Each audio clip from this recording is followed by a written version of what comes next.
La pratique de l'enseignement, livre 2 de la trilogie Apprenez à un homme à pêcher, un livre en vente sur Amazon. Bienvenue dans Teach to Fish, le podcast où nous explorons des méthodes éprouvées pour mettre fin à la pauvreté grâce à une éducation qui renforce les compétences plutôt que la dépendance. Aujourd'hui, nous nous plongeons dans le 2e tome de la trilogie de la Global Sovereign University, la pratique de l'enseignement, comment former des pêcheurs.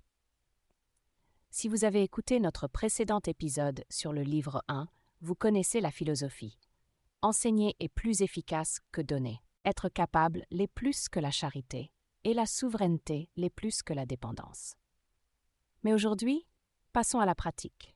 Nous apprenons comment apprendre à pêcher. Permettez-moi de commencer par une question qui remet en question tout ce que nous pensons savoir sur la manière d'aider les gens à sortir de la pauvreté. Que se passerait-il si la manière dont nous dispensons l'éducation aux pauvres était fondamentalement défectueuse? Pensez-y. L'éducation traditionnelle dit mémoriser des informations, réussir des examens, obtenir des diplômes, trouver un emploi, un jour. Mais qu'en est-il si vous êtes une mère célibataire vivant dans une zone rurale du Kenya et cumulant 3 emplois pour nourrir votre famille? Vous n'avez pas à attendre des années avant d'avoir un jour. Vous avez besoin d'un revenu maintenant. C'est là que le modèle de l'Université souveraine mondiale révolutionne tout. Ces étudiants ne se contentent pas d'apprendre, ils gagnent de l'argent en apprenant. 73% d'entre eux génèrent des revenus en 6 mois et non en années. En quelques mois. Comment? C'est ce que nous allons décortiquer aujourd'hui. La première découverte révolutionnaire de la pratique de l'enseignement est la compréhension de ce que le livre appelle le parcours de l'apprenant. Les 7 étapes psychologiques par lesquelles passe une personne lorsqu'elle échappe à la pauvreté grâce à l'éducation. La première étape est le scepticisme. Votre élève arrive en pensant « ça ne marchera probablement pas pour moi ». Il a déjà été déçu. Il a essayé et échoué. Il est porteur de ce que les psychologues appellent l'impuissance acquise, la conviction que ses actions n'ont aucune importance. Alors, que faites-vous? Vous leur offrez des victoires rapides, de petits succès réalisables qui prouvent « Eh, je peux peut-être y arriver ». Vient ensuite la découverte. De la 3e à la 6e semaine, ils connaissent leur premier succès et gagnent en confiance. C'est là que vous introduisez l'apprentissage par les pairs et que vous commencez à construire leur portfolio. Ils commencent à y croire. Mais c'est là que la plupart des programmes échouent. De la 7e à la 12e semaine, la phase de difficulté. C'est le point d'abandon le plus élevé. Les compétences deviennent plus difficiles. La frustration s'installe. Ils sont tentés d'abandonner. Le livre souligne que c'est là qu'un soutien intensif est crucial. On normalise la difficulté. On partage les histoires d'autres personnes qui ont persévéré. On décompose les tâches complexes en plus petites étapes. On ne les laisse pas abandonner. Car s'ils parviennent à surmonter le défi de la compétence de la 13e à la 20e semaine, tout change. Les compétences deviennent fluides. La confiance grandit. Ils commencent à aider les autres. Ils construisent un travail de niveau professionnel. Puis vient le moment magique, le premier revenu. Ce premier salaire qu'ils perçoivent grâce à leurs nouvelles compétences. Le livre appelle cela le changement de paradigme, de l'apprentissage à la rémunération. Ils réalisent « je peux vraiment gagner de l'argent avec ça ». Ensuite, il s'agit de pérennité, créer des sources de revenus stables et enfin, souveraineté et multiplication. Ils sont entièrement autonomes et enseignent aux autres. Comprendre ces étapes signifie que vous savez exactement ce dont chaque élève a besoin à chaque étape de son parcours. Parlons maintenant de la manière de concevoir un programme qui renforce les compétences et non pas qui se contente de transférer des informations. Le livre présente ce qu'ils appellent la conception rétrospective. Au lieu de commencer par « que devrions-nous enseigner en matière de codage ?», on commence par « que feront les apprenants pour gagner de l'argent après ce cours ?» Laissez-moi vous donner leur exemple de formation d'assistant virtuel. Première étape. Définir le résultat économique. Les étudiants gagneront de l'argent en fournissant une assistance virtuelle, gestion des emails, planification et service client à des clients distants. Deuxième étape, identifier les compétences requises. Quelles compétences doivent-ils maîtriser? Communication professionnelle, messagerie électronique, gestion d'agenda, tableur, gestion des tâches, fiabilité. Troisième étape, déterminer comment vous évaluerez la maîtrise. Non pas par des QCM, mais par des projets concrets. Sont-ils capables de rédiger des emails professionnels? Sont-ils capables de gérer un calendrier complexe avec des conflits? Sont-ils capables de créer des feuilles de calcul organisées? Sont-ils capables de réaliser une simulation de travail de 40 heures en gérant la charge de travail complète d'un cadre fictif? Étape 4. Concevoir des expériences d'apprentissage. Comment développer ces compétences? Grâce à des scénarios concrets de plus en plus complexes. Semaine 1. Compétences fondamentales. Semaine 4. Gérer plusieurs responsabilités. Semaine 8. Simulation complète. Ensuite seulement, cinquième étape, organiser le contenu, tutoriel vidéo, guide écrit, exemples et modèles. Le contenu favorise le développement des compétences. Le développement des compétences favorise la compétence. La compétence favorise les revenus. Remarquez ce qui est révolutionnaire ici. Le contenu vient en dernier, pas en premier. Le livre présente 7 éléments essentiels que tout programme d'autonomisation doit inclure. Impertinence immédiate. Chaque leçon répond à la question « En quoi cela m'aide-t-il à gagner de l'argent ?» Deuxièmement, complexité progressive. Commencez assez simplement pour que personne ne soit perdu. Progressez assez vite pour que personne ne s'ennuie. 3. Projet authentique. Construisez des objets concrets, pas seulement des exercices. À la fin de leurs études, les étudiants possèdent 5 à 10 portfolios démontrant leurs compétences professionnelles. 4. Feedback intégré, de la part des pairs, des formateurs, de l'auto-évaluation et finalement des clients, fréquents, précis et exploitables. 5. Échelonnement des compétences. Chaque compétence s'appuie sur les compétences précédentes. HTML fournit la base du CSS qui se combine avec HTML pour le responsive design, lequel nécessite JavaScript pour l'interaction. Vous montez des escaliers, pas des falaises. Sixièmement, professionnalisme intégré. N'enseignez pas le professionnalisme comme une unité distincte, mais intégrez-le à tous les aspects de votre travail. Chaque mission exige le respect des délais, le respect des instructions. Les étudiants apprennent tout en gagnant leur vie, en réalisant leur premier projet encadré. À la fin de leurs études, ils ont déjà des revenus et des clients. C'est pourquoi les étudiants de la Global Sovereign University réussissent là où les programmes traditionnels échouent. Le cursus est conçu pour obtenir des résultats économiques dès le premier jour. Voici une statistique qui va vous époustoufler. On apprend mieux ensemble que seul. Des études montrent que l'apprentissage en communauté produit des taux d'achèvement plus élevés, une maîtrise plus rapide des compétences, de meilleurs résultats et une persévérance à long terme que l'apprentissage en solo. Pourquoi? Le livre identifie 5 raisons pour lesquelles les pairs s'enseignent si efficacement les uns aux autres.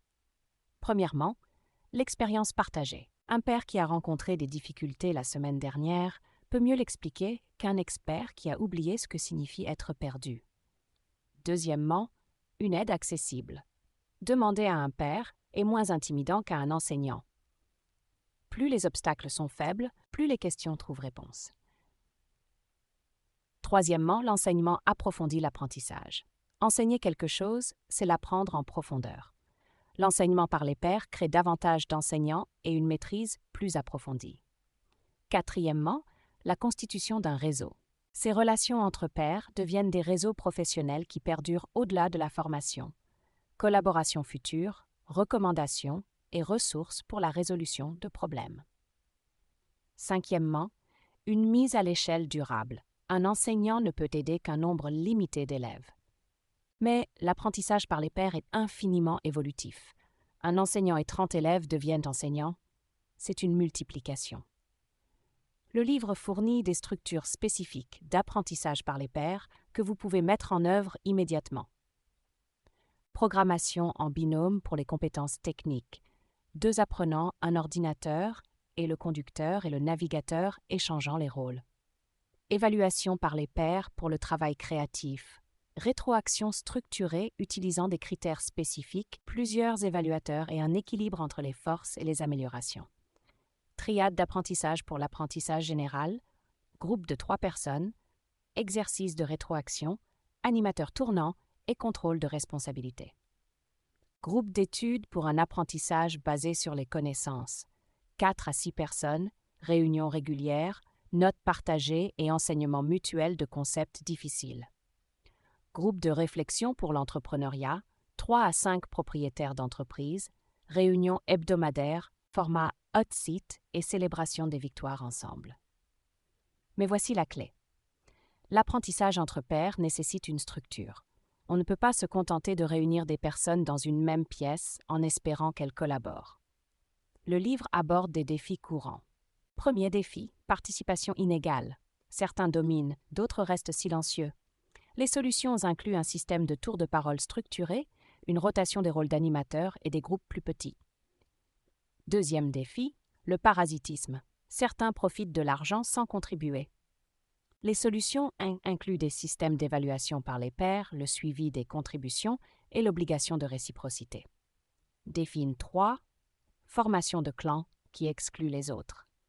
Les solutions incluent la rotation des compositions de groupe, la promotion d'une culture inclusive et la création de multiples points de connexion. Le livre fournit des solutions détaillées aux barrières géographiques, aux barrières linguistiques, aux lacunes en matière de compétences et au déclin de la motivation. Tous les obstacles auxquels vous serez confrontés lors de la création de communautés d'apprentissage. Parlons de l'éléphant dans la pièce. Comment savoir si votre enseignement fonctionne réellement? L'éducation traditionnelle mesure les résultats aux examens, l'assiduité et les taux de réussite. Mais aucun de ces indicateurs ne mesure ce qui nous importe vraiment. L'apprentissage a-t-il transformé des vies? Le livre présente ce qu'ils appellent la hiérarchie des résultats. 4 niveaux de mesure. Niveau 1, résultats de participation. Étudiants inscrits, taux de présence, achèvement des cours. Ce niveau est le moins important, mais le plus facile à suivre. Il est utilisé pour la gestion opérationnelle et non pour déterminer la réussite. Niveau 2, résultats d'apprentissage, compétences maîtrisées, compétences démontrées, qualité du portfolio, assez important, indique que l'apprentissage a eu lieu et prédit les compétences. Mais apprendre n'est pas synonyme de gain. Niveau 3, résultats économiques. Revenus générés, emplois obtenus, création d'entreprise, indépendance économique acquise. Très important. Il s'agit d'un impact direct sur la pauvreté, objectif et mesurable. Niveau 4, résultats de la transformation, amélioration de la qualité de vie, capacité d'agir et confiance, impact familial, contribution communautaire, apprentissage. Le plus important, ce niveau reflète la transformation holistique, l'impact à long terme et le changement durable. Le livre fournit des indicateurs spécifiques pour chaque niveau. Pour les résultats économiques, suivez le pourcentage de revenus générés dans les 6 mois, le revenu mensuel moyen à 6, 12 et 24 mois après le programme, la pérennité des revenus et la trajectoire de croissance des revenus. Pour la transformation, mesurez la qualité de vie autodéclarée à l'aide d'instruments validés, d'échelles d'agence et de confiance, d'une évaluation de l'orientation future, de l'impact familial comme l'éducation des enfants et de la multiplication par l'enseignement aux autres. Mais voici le cadre critique.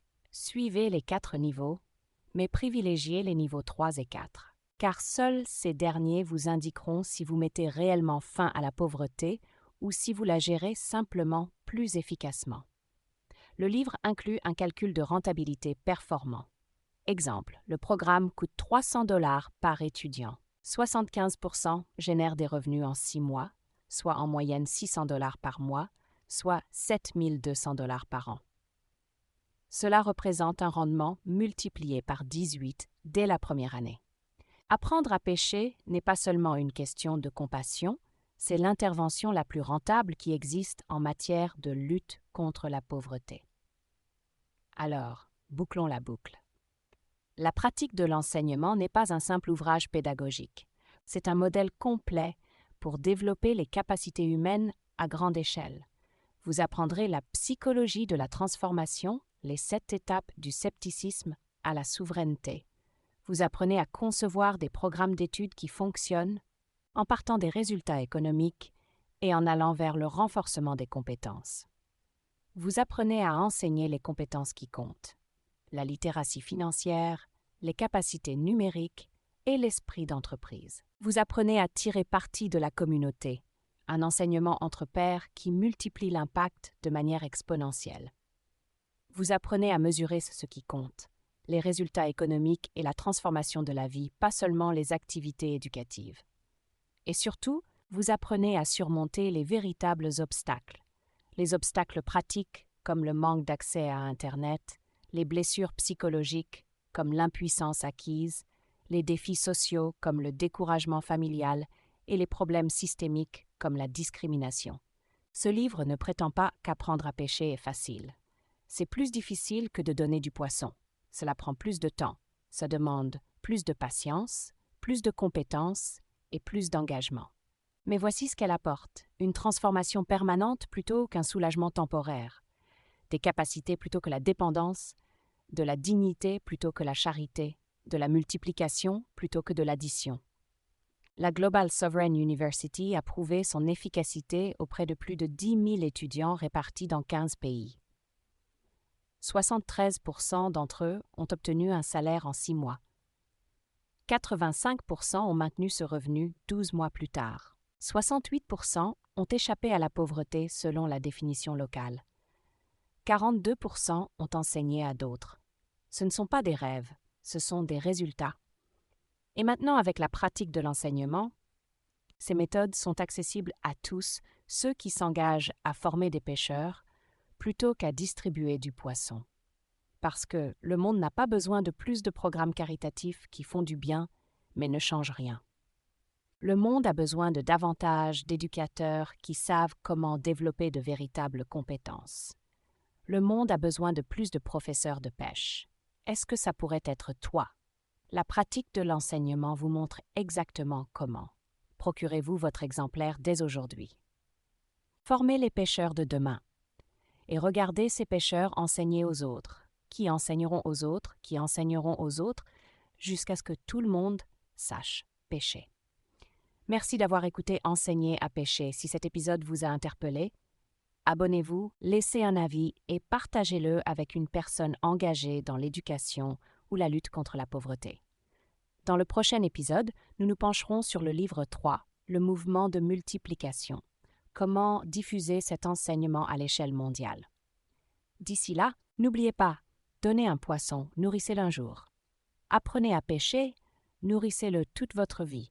Enseignez pour enseigner la pêche, nourrissez le monde. Civilization Builders, .net, Amazon.com, Jen Constant.